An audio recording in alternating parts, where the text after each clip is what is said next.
makers and market movers. This is The Pulse with Francine Lacqua. Well, good morning, everyone, and welcome to The Pulse. I'm Francine Lacqua here in London with the conversations that matter, and here's what's coming up on today's program. Oil under pressure after Saudi Arabia cut official selling prices for all regions. We'll discuss all of that with the former Goldman Sachs head of commodities research, Jeff Currie. U.S. investigators have found the door plug from the Boeing 737 MAX 9 jet, which suffered a fuselage blowout.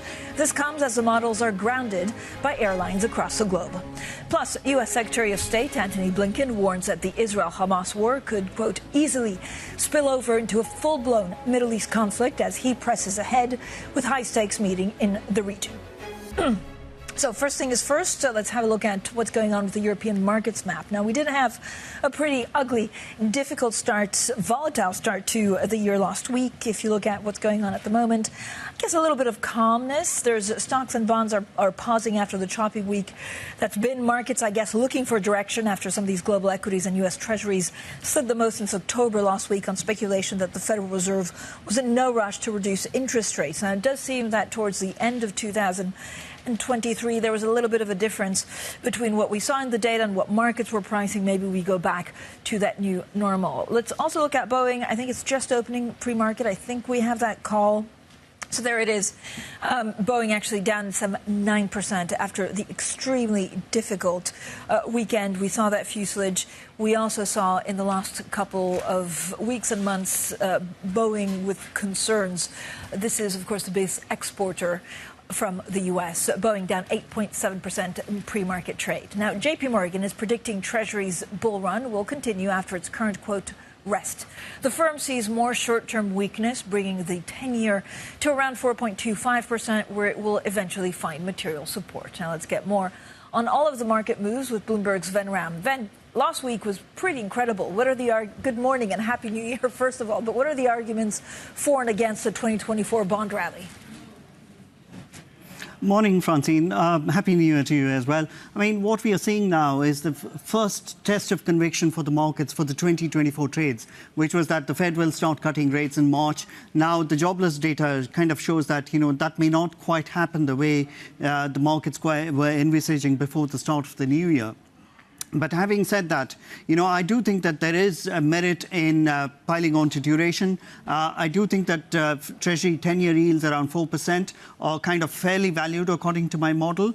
Even if you don't buy into my model, you just have got to look at inflation, which is running at 3.1%. And if you tack on a 1% risk premium to it, term risk premium to it, that lands you at 4%. So at 4%, we are fairly valued. We can't say the same thing about the 2-year. I think that the 2 years, the correction in the 2-year has got further to run.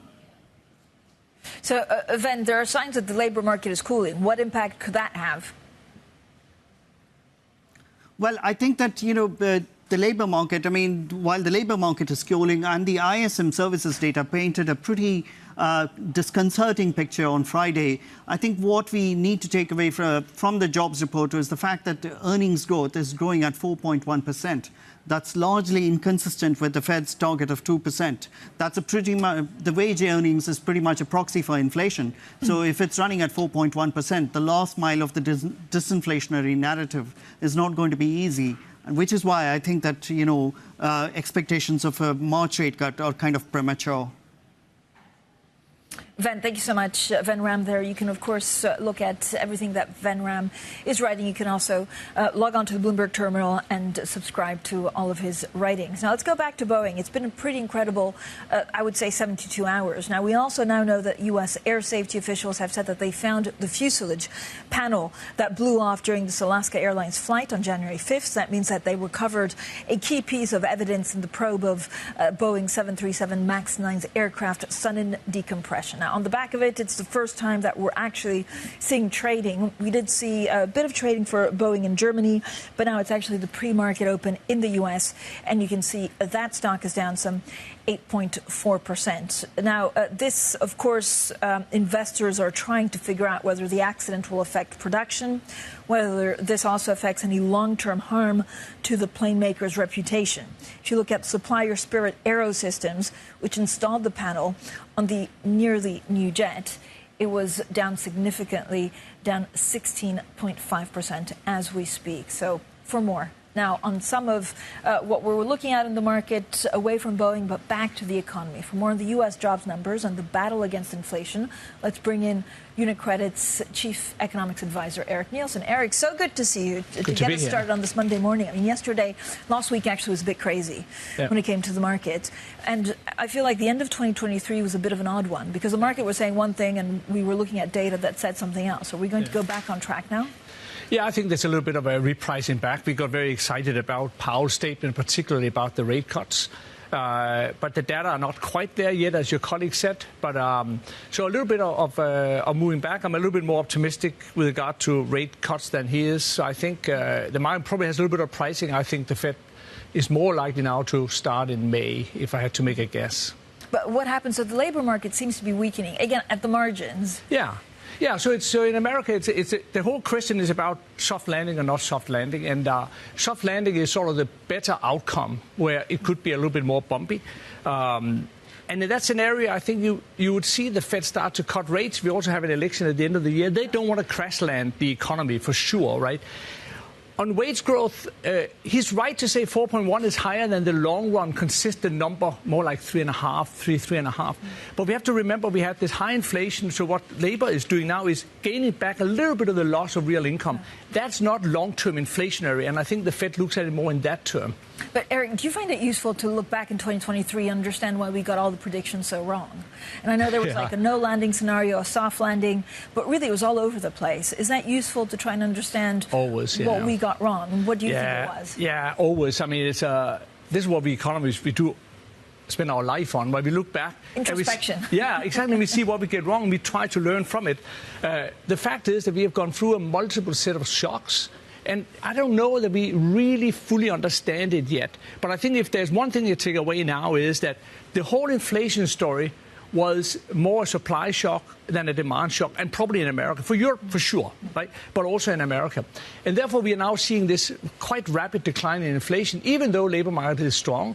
And there is still a big loss in real income in America. And there is no left excess savings. The saving grace we had talked about for the last 6 months is not there, apart from in a very small pocket of very wealthy people who probably don't go spend it. But do you expect the Fed to actually cut rates in an environment where there could be a crash, or is this just because inflation is coming down? Yeah, they would try to get ahead of any crash and thereby prevent it. So I think the way I would look at it is we had a period, because of all these shocks, where the Fed and the ECB kind of threw the models away and say, we can't really figure this out. We're all wrong about this, but inflation is too high, we have to act. If I were to make a guess, I think at the Fed now we are coming back to the models a bit, which is a good thing, because that means it's more forward-looking. You should never set monetary policy on the basis of inflation now or the last number or what you sort of look at. You have to rely on forecasts, even if they're not good, right? It's the only way, right? So then take the hope that it's more or less right, and you adjust along the way. So, but I know, but going back, I mean, the forecasts are so hard because you're basically looking at monetary policy and the effect that has, plus you're front running what could have happened. Yeah, absolutely. And maybe this is a much bigger question, right? Maybe we have come to a stage where we have to think about inflation targeting a little bit differently. The idea that you can hit 2% again and again is an illusion, right? We had 10 very lucky years, 15 lucky years of a deflationary pressure on the world, and it seemed all so easy. But it's highly, highly unlikely that that's the world we are going into. We'll get a world with much more shocks and stuff, and you'll get these bumps along the way. And God forbid we get central banks that try to fine-tune inflation numbers on a quarterly basis. It can't be done. But, Erik, do you think central banks, so the Fed, but also ECB, maybe the Bank of England, could live with inflation at 2.7%, 2.8%? They really should. They really should. But would they? Because it's credibility. No, the Fed more likely. The Fed more likely, and maybe the Bank of ECB at this stage not so. I think it's and you heard Isabel Schnabel even talked about, I mean, she had to say it maybe in the present environment that 2.1 was not good enough. That's just not real, right? I mean, in my world, I hope that they would sort of start to indicate sometime during the year that sort of a 2-3% range for a while until we see all these bumps sort of play out is okay. I mean, but we are not there yet. Are you optimistic about 2024? No, not really. It's look. If you look at all the forecasts for 2024 from the IMF, the OECD, the consensus numbers, we think we had 3% global growth last year. We don't have all the numbers yet. And all the forecasts are sort of between 2.5 and 3. 2.5 is basically global recession, right? So it doesn't look good. And inside that number, we have a soft landing in America, which seems to be the upside scenario. Yeah. And we have Europe somehow still produce growth of maybe 0.5 to 1% in these forecasts. Even though we have the biggest monetary tightening in decades, we have some fiscal tightening, and we have a global external demand, which is not looking good at all, right? We saw the numbers from the manufacturing in Germany. So I think even 2.5, 2.75 is on the upside risk. I mean, so it's going to be a difficult year, I think, unfortunately.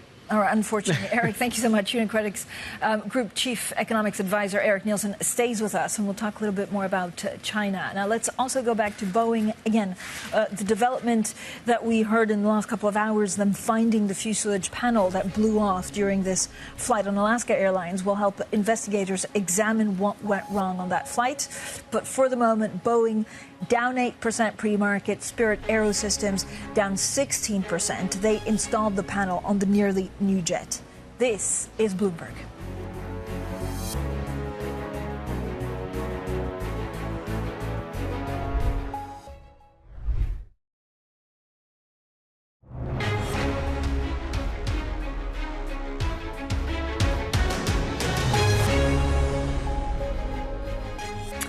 Welcome back. This is The Pulse. I'm Francine Lacqua here in London. Now, the focus is firmly on Boeing today. Again, in just a couple of months, Boeing has suffered a series of quality lapses that could threaten to erode trust in the manufacturing prowess of the biggest U.S. exporter. We now understand that U.S. air safety officials have found the fuselage panel that blew off during this Alaska Airlines flight on January 5th, which means that they recovered a key piece of evidence in the probe of the 737 MAX 9 aircraft's sudden decompression. Boeing down 8%. Spirit Aerosystems, which installed the panel on the nearly new jet, is down some 16%. A couple of other things we need to watch out for is, of course, Alaska Airlines.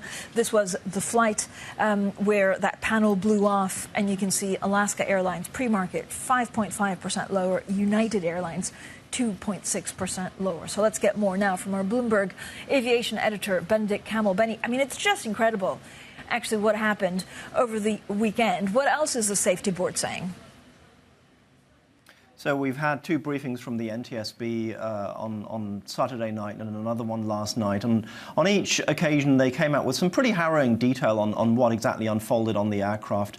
We've all seen the images. We've seen that big gaping hole in the side of the left part of the fuselage. And the NTSB has said time and again that this was really very, very lucky that people didn't get killed on this aircraft. I mean, had this plane been higher, had people not worn their seat belts, people would have gotten sucked out of that aircraft. That seems without any doubt. So very, very lucky escape. The focus now, as you say, will be on that key piece of evidence, the door plug, as it's called. That's been retrieved, but also the plane itself. So right now, there are experts on the ground, sort of material scientists, structural scientists, people who know how to investigate an aircraft, and they have a lot to work with here. They have the aircraft that, minus the door, is fully intact, so they can look at sort of the frame, see if there's any structural damage. It's worth noting this was a brand new aircraft, so not some creaky old plane that might have had some structural issues. This is a plane that was only delivered a couple of months ago, had about 150 flight cycles, so almost factory fresh. And for such a huge defect to happen on a plane this new is obviously even worse, and you can see it in the share reaction on Boeing and on Spirit. They make the fuselage. Yeah, just absolutely incredible story. Benny, thank you so much. Benedict Camel there in Berlin. Now, HS Tech slid as China has tightened rules on gaming. For more on China in general, to talk about the economy and what we can expect in 2024, let's bring back our guest, Erik Nielsen, UniCredit's Group Chief Economics Advisor. Erik, thank you so much for sticking around. I don't know what you do with China in 2024. I know that everyone's on tenterhooks because of the Taiwan elections, there's the geopolitics, but it seems that they're plowing money into an economy to make up for a slump in property, and you don't really know where this ends. That's right. That's right. There's there are many more questions than answers in China now, right? It's clear that they are pumping money in. It's pretty clear they're pumping in an unusual way, at least one we don't believe is very growth stimulating, because they put it into old industries and directed sort of where political connections take it, and not in the new and more dynamic economy. So this is not good news. Then there is the real estate story, where we sometimes get surprised that they delay the bankruptcy proceedings by giving them more time, and other times, like we saw here this past week, that they suddenly take them to the wall. So a lot of very uncertain things goes on, and it's a bit like on the political stage, people disappear and we don't know what happens, because the data are also, they're less than they used to be. And to be honest, as we have talked about before on your show and other places, that it is impossible that GDP numbers are so stable, right? So they smooth them, and nothing particularly scary about this, but there is certainly a possibility, and I think very likely possibility, that they overstate numbers now. So it's a big mystery, and it's not looking like it's going the right way. And that coupled, of course, with the U.S. election year, where whether you're a Democrat or Republican, it looks good and gets you votes to bash on China. Yeah, this is the problem. I mean, the world is in a terrible place in that sense, right? It's become almost like a freebie or a vote getter to be tough on China, which is absolutely crazy, right? So this is frankly, at times disgraceful the way that they deal with it. It's a big and major economy. They do it their way. We would love to have more information how they do it and what they do and transparency. That's definitely an issue. But it should not get you votes to just sort of bash away any other country in that way. So this is a big concern. U.S. elections, big concern for sure. Right? I mean, there's U.S. election, and we'll, of course, talk about the Middle East. We mentioned briefly Europe, right? It sits in the middle, but there's also a lot of politicking in this. There's elections, European Parliament elections. Yeah. And so I guess Europe is also thinking how they counter, if they can, the U.S. and China. Yeah, I mean, to me, it seems, unfortunately, as Europe is caught between a rock and a hard place. Europe is an external trading economy. We're a major economy, but not hitting nearly at the weight of Europe in diplomacy, military matters, and all the rest of it, and the usual European problems. So here we have America and China sort of in tension, although in reality the tensions are a little bit less bad than they were 6-12 months ago. So let's take some hope from that between those two giants. But Europe is in the middle of the place, and we have all the elections, plenty of them coming in Europe through the year, including the European Parliament elections. And all of them the question is about how much will the far right gain? They look like they will gain across, and then the next question is, will these firewalls between the center right and the far right break down? And one place where people are, I think, rightly worried is in some of the states in eastern Germany. That in itself, just like the European Parliament, in my assessment, is not super important in the short term, but it's signaling. The far right will not come to power in 24, but it sort of slips that way. Erik, thank you so much for all of the analysis. Erik Nielsen there, UniCredit's Chief Economics Advisor. Coming up, the U.S. Secretary of State, Antony Blinken, visits the Middle East to calm tension. So we'll discuss the very latest on that next, and this is Bloomberg.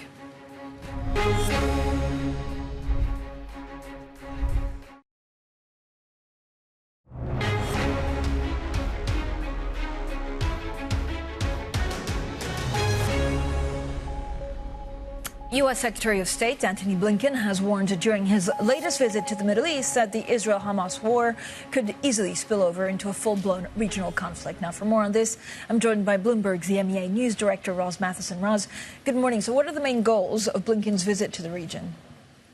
Well, a big part of this trip is simply to take the temperature of the key players in the region. He's been doing the rounds of many countries so far already and finishing his trip, it seems, in Israel. So what he's doing is trying to keep the lines of communication open between these countries.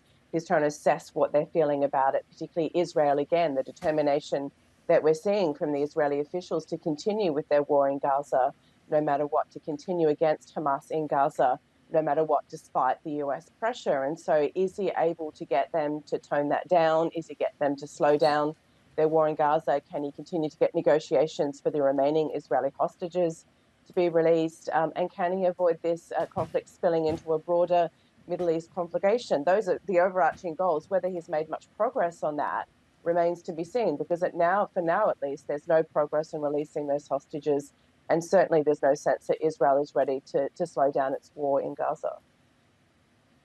So, Roz, how serious are the risks of then further escalation? Well, it's interesting. We're seeing those continued expressions of concern from many places that this war could spread beyond Gaza itself. And certainly that has to be a risk when you think about all the players that are involved. Many of them are also Iranian-backed proxies operating in different countries, Houthis in Yemen, also Hezbollah in Lebanon. But we've seen no intent so far for them to truly escalate. They also see the risk of a broader conflict happening. Roz, thank you so much. Roz Matheson there on the very latest on the Middle East. Up next, we talk commodities with Jeff Currie. This is Bloomberg.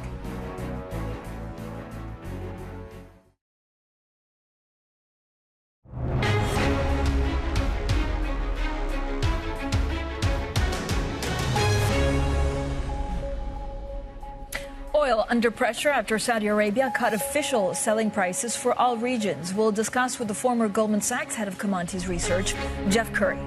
U.S. investigators have found the door plug from the Boeing 737 MAX 9 jet, which suffered a fuselage blowout. This comes as the models are grounded by airlines across the globe. Boeing shares sink pre-market. Plus, U.S. Secretary of State Antony Blinken warns that the Israel-Hamas war could, quote, easily spill over into a full-blown Middle East conflict as he presses ahead with high-stakes meeting in the region. Well, good morning, everyone, and welcome to The Pulse. I'm Francine Lacqua here in London. Now, this is one of our top stories. Actually, it's our top story. It's Boeing. We know that the U.S. air safety officials said they have now found the fuselage panel that blew off during an Alaska Airlines flight on January 5th. That means that they recovered a key piece of evidence in their probe of Boeing 737 MAX 9's aircraft's sudden decompression. Now, just moments ago, we had, about half an hour ago, actually, we had shares of Boeing pre-market falling some 7.9%. Of course, investors are trying to assess whether the accident will affect production, whether it has any long-term harm or it does any long-term harm to the plane maker's reputation. Now, the other one we're looking out for is Spirit AeroSystems. This is the company that installed the panel on the nearly new jet. And you can see Spirit AeroSystems is actually down some 16%. Let's also have a look at the airlines that have been affected by this. We were looking at Alaska Airlines. Of course, this is the airline that was, managing the flight on which this happened. I mean, just extraordinary pictures that we have been seeing all weekend come through. Pre-market, Alaska Air, you can see down some 5.2%, and United Airlines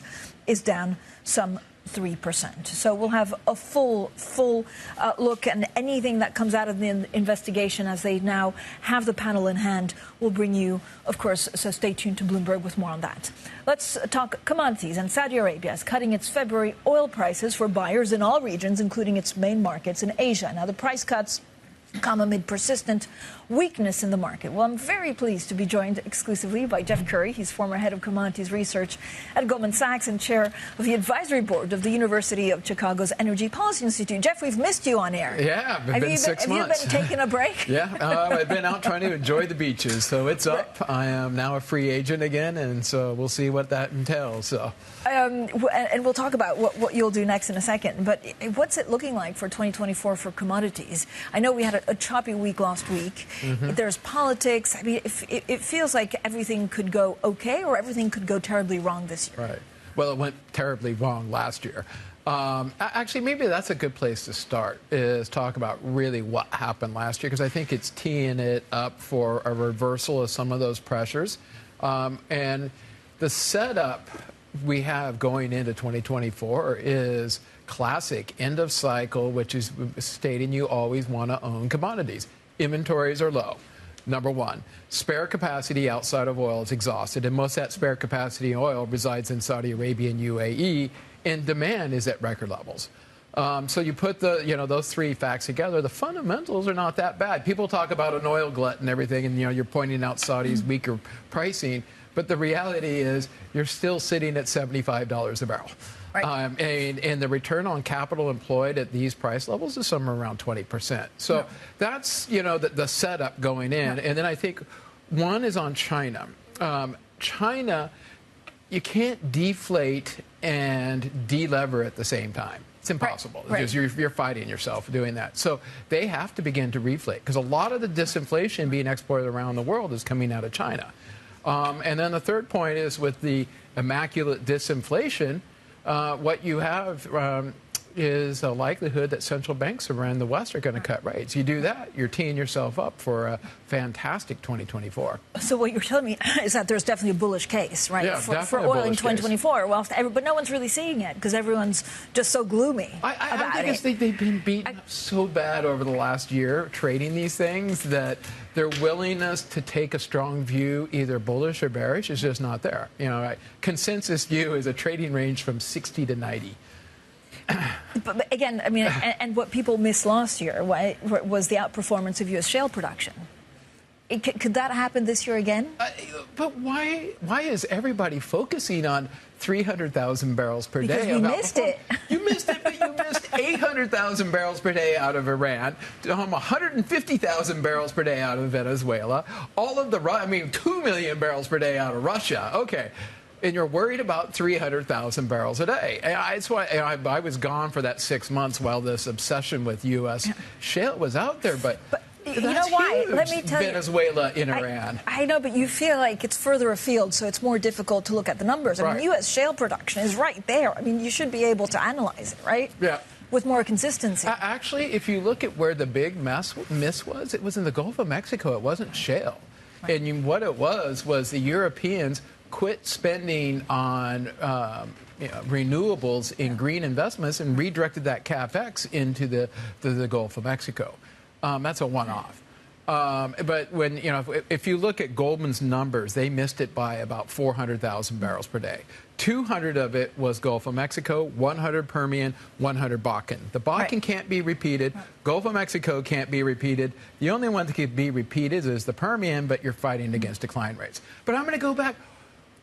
You're caught. You're not looking at. You're caught in the forest, or the trees, and you're not looking at the broader picture. The broader picture is Venezuela, Iran, and Russia, and this immaculate disinflation that everybody's talking about.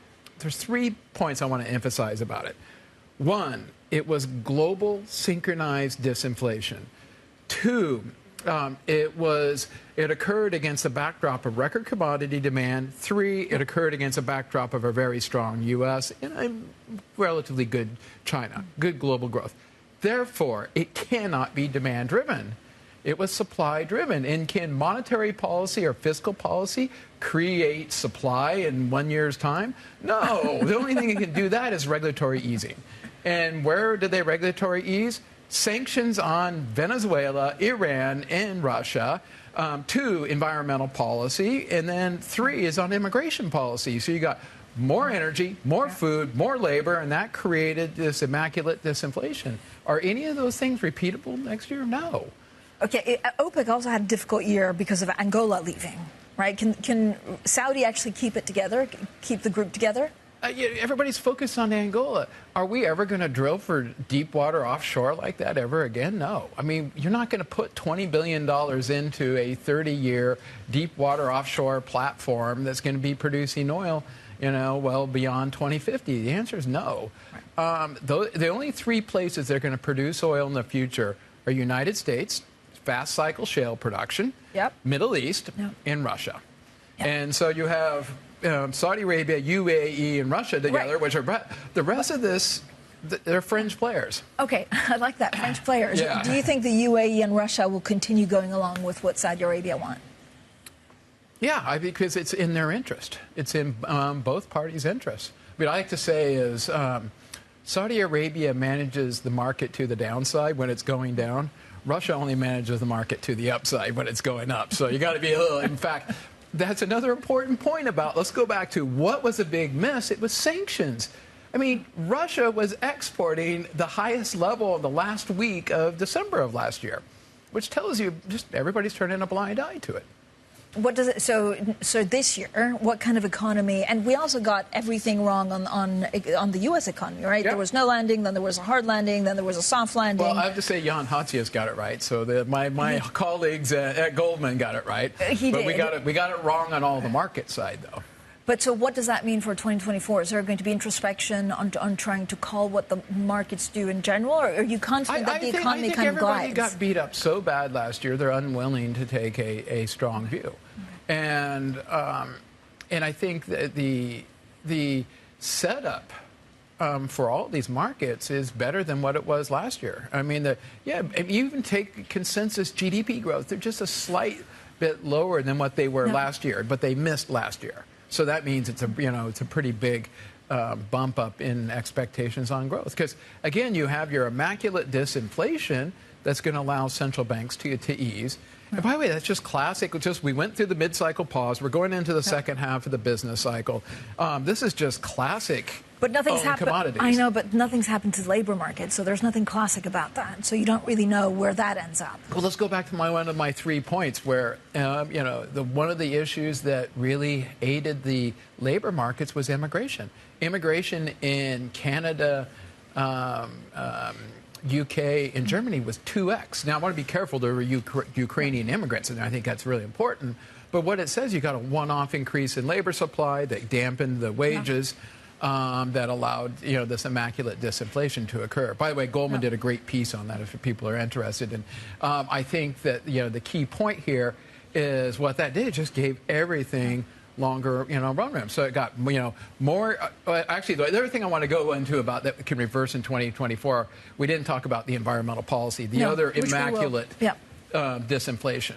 They turned a blind eye on coal use, blind eye on oil use.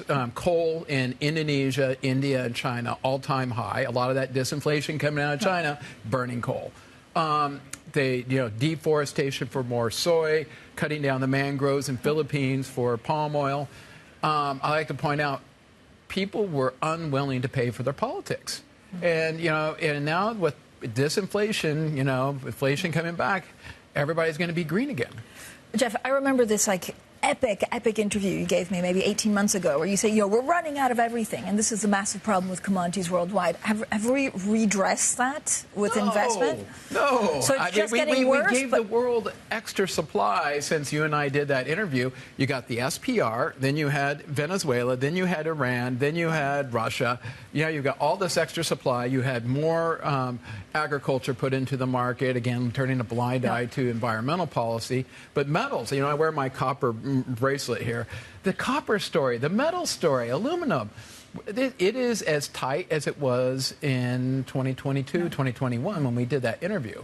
Actually, if you ask me what is my favorite commodity out there, it's copper. Wait, what's the copper bracelet for? Is it good vibes, or just reminding yourself, or just reminding yourself of the copper market? Yeah. No, but copper it's got really low inventories, exhausted spare capacity. You had the Panama issue. Anglo-American reported misses on their numbers, and demand even in China was up 10% year over year. So it's a really positive story. All right, Jeff, thank you so much. Jeff Currie, former head of commodities research at Goldman Sachs, stays with us. We'll talk a little bit more about the environment story. Plenty more ahead. This is Bloomberg.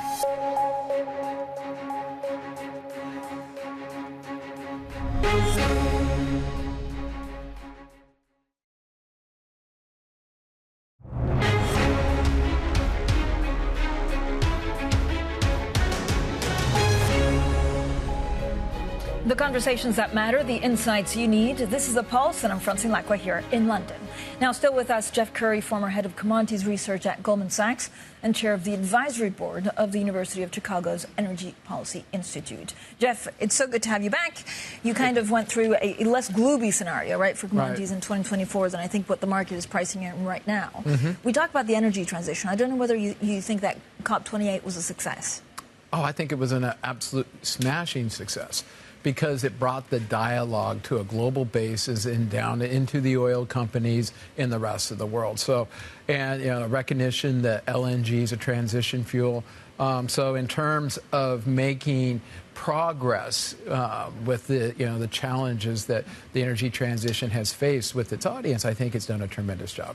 But so, what comes next? Again, we're talking about real money now being invested, and I don't know whether it's renewables. We also have companies like Shell that basically have turned around their strategy and saying, sure, renewables is nice, but we need to focus on our core. So does it delay the transition, or are you doing both things at the same time? Let's go over, again, remember I talked about the immaculate disinflation. Yes. By the way, our three big tenets of being long commodities back in 2020 for the super cycle were R, redistributional policies, E, environmental policies, and D, deglobalization policies. RED, redlining commodity demand. All of those were reversed. And let's focus on the E, environmental policy. How was it reversed? You take here in the UK, drilling for oil in the North Sea, delaying gas boilers and a bunch of different. In fact, you had Chris Skidmore, the Tory MP. He announced his resignation last week in protest for that flip-flop on policy. Notice the timing that he did his resignation when inflation was back down to normal levels. And I go, everybody's going to be green again with inflation numbers back down to the low levels. I think I say, what did we underestimate? Or we overestimated the willingness of politicians to pay for their politics. And we thought that those three things we outlined were going to stay stable as we went into there. And what we found out is prices go up, people pull back. Then as inflation comes back down, I think you're going to see everybody move back into having a green policy again. I think that's going to be the way the energy transition occurs. They go one way, this way. And also, let's go back to Shell. You have to own a portfolio of the green and the brown. Maybe it's not. I don't think Shell doing it inside of its of a corporate structure related, but a portfolio needs to own both. By the way, you cannot control emissions unless you own the emissions inside the portfolio. Yep. And owning the green acts as a hedge to higher interest or to low interest rates and low oil prices. When oil prices are high, interest rates are high, the green goes down. I know, but 2024, I think 60% or 60% of world GDP goes to vote. Right? Yep. And it's unclear whether it's going to be more far right, policies that are maybe less friendly to climate change policies. So does it swing, or is there still big business that, no matter what happens, this transition will happen with this kind of swinging to the right or to the left? Let's go over. I'm not an expert in politics, so we're getting out of where. 2024, no one is. Yeah. But let's just take the obvious one, which would be Trump in what you're proposing here. Yeah. I don't think it's clear that he's going to back off on the green policies. Why would he let China dominate the EVs, dominate solar? Why not just pump money into IRA, green, brown, pump it into everything out there? And I have a feeling, so policy similar, it would be like the UK policy, but pump more into green. Right. So it's an economic policy that will happen no matter what. So this is not, it's going to be less dogmatic? Yeah, I think it's going to be, it goes back to these deglobalization, turn your country into an economic powerhouse on its own. So as an investment, how do you play that? Well, I think owning the commodities right out will be difficult, but you'll want to be long volatility. And because if you put more green into the mix, as we've seen in Europe, it creates a lot of volatility. Because remember, renewables, they have a intermittency problem. The reliability is not there. So you end up with massive amounts of volatility in the commodity markets. I think that's going to be one of the implications. But you want to own both the green and the brown. I got to go back. The green hedges the brown, and the brown hedges the green through the interest rate channel. And I think that when we think about those opportunities, by the way, if you have, let's say Trump did come in and spend a lot of money on everything, brown, green, and everything like that, you want to own the suppliers to those type of companies. Jeff, what are you doing next? Still to be determined right now, but it'll definitely be something along the lines of energy transition. Okay. So you'll have to come on air more Great. often. Thank you. Thank you so much. Jeff Currie, there, former head of commodities research at Goldman Sachs, also chair of the advisory board at the University of Chicago Energy Policy Institute. Coming up, U.S. Congress leaders reach a bipartisan spending cap deal, easing the risk of a government shutdown this month. We'll discuss that next. And this is Bloomberg.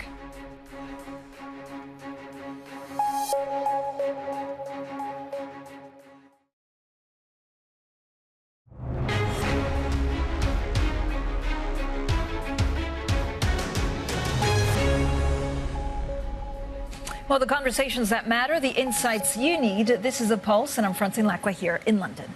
Now, U.S. congressional leaders have announced a deal on a top-line spending level for the current fiscal year, lessening the chances of a partial government shutdown on January 20th. Now, President Joe Biden has welcomed the agreement. For more, let's bring in Bloomberg's Bruce Einhorn. Bruce, good morning. So what exactly was agreed on? So this is a deal between Chuck Schumer, who's the leader of the Democrats in the Senate. The Democrats control the Senate, and Mike Johnson, the Speaker of the House. The Republicans control the House. It's an overall target spending cap. What still needs to be done is the different appropriations committees in both the House and the Senate now need to get to work and create bills that would then lay out more specifics. And once that happens, then there would have to be votes. There's still a lot that could go wrong between now and the end of next week, which is the deadline for a partial shutdown. But at least the process is now unfolding. They've made some progress, but still quite a way to go. By far, no guarantee that we're going to avert a shutdown. So, Bruce, does this deal actually move the needle for the 2024 elections? Hard to say at this point. So keep in mind that this deal is not that different, actually. If you look at the numbers, they're really very similar to the deal that President Biden struck last year with Kevin McCarthy, who at the time was Speaker of the House. That was part of the debt ceiling negotiations. It averted a government shutdown later in the year, but ultimately cost Kevin McCarthy his job because there was a lot of opposition within the Republican Party. Members of Congress who called a vote to vacate the chair, in other words, a vote of no confidence in the Speaker, and Kevin McCarthy lost a job, which is how Mike Johnson now is Speaker. We already have seen that there are some members of Congress among the Republicans who are critical of this deal. One, Chip Roy, a Republican from Texas, called it terrible. The House Freedom Caucus, which is a group of some of the most conservative Republicans in the House, has also criticized this deal. So the rule that cost Kevin McCarthy his job, which is that any one member of Congress can call for a vote to vacate the chair, that rule is still in place. So if they were really upset with Mike Johnson, they could do this, which then could complicate things as the Republican primary gets underway. We'll have to see whether they're willing to take that step. Bruce, thank you so much. Bruce Einhorn there with the very latest on U.S. congressional leaders. Boeing, you can see on actually pre-market down some 16%. Boeing 8.4% lower, but Spirit Aerosystems down 16%. This is Bloomberg.